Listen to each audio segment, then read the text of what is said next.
केवल 2 मिनिट ही गायब हम मशा झिटिपिटी असरपा और मूषा। चलतु जाना यार उपाय कौन। आपण तो जानी प्राय समस्त घरे मशा मूषा असरपा माछी झिटिपिटी देखा दे था। मशा कामुड़ा द्वारा आमको विभिन्न प्रकार रोग होता है। एहीपरि असरपा आमर खाद्य जिनिस उपर बुली था जहाँ आम अजाणत खाईदे था जहाद्वारा आमको विभिन्न प्रकार स्वास्थ्य समस्या देखा दे थाए। मूषा मध्य आमर विभिन्न प्रकार क्षति करि थांती।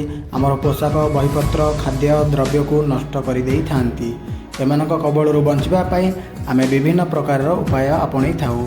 आज आम आपण को एहीपरि किछि उपाय कहबू जहाद्वारा एही मूषा कि मशा या असरपा कहीं मध्य आपण घरे प्रवेश करें नहीं।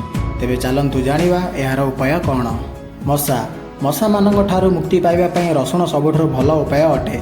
एथिपाई रसुणर किछि बाखुड़ा को पेशी पानी रे पकाई ताहाको फुटांतु एवं यह ठंडा हो जिबा परे घरर चारिआडे स्प्रे कर दियंतु।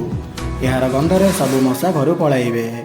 असरपा असरपा अधिकांश घरे असरपा थांती एवं से माने खाइबा जिनिस ऊपर बुली थांती। जदि आपण को घर असरपा बाहर करने चाहूँगी ताहले रसुण पियाज एवं मरीचर सम परिमाण रे नहीं गोटी पेस्ट तैयारी करंतु। यापर से पानी मिसाई ताहाको अधिक असरपा थिबा जगार छिंचंतु।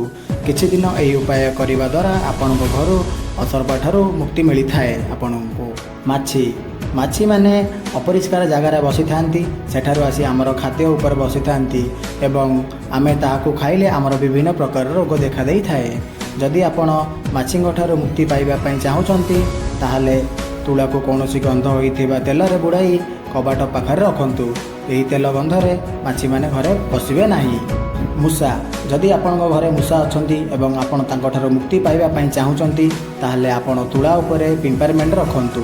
जोठारे अधिक मूषा आसी थांती आपण पिंपारमेंटर किछि खंड को भी घरे एवं रोषेई घर कोणरे भी रखि पारिबे।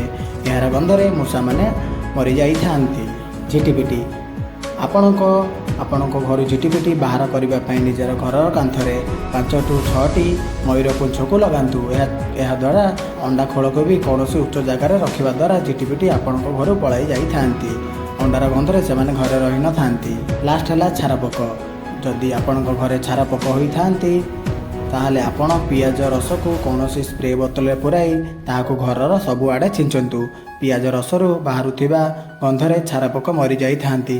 जदि आपण भी यही समस्या रे अछंती ताहले आपण मध्य एही उपाय आपणई पारिबे।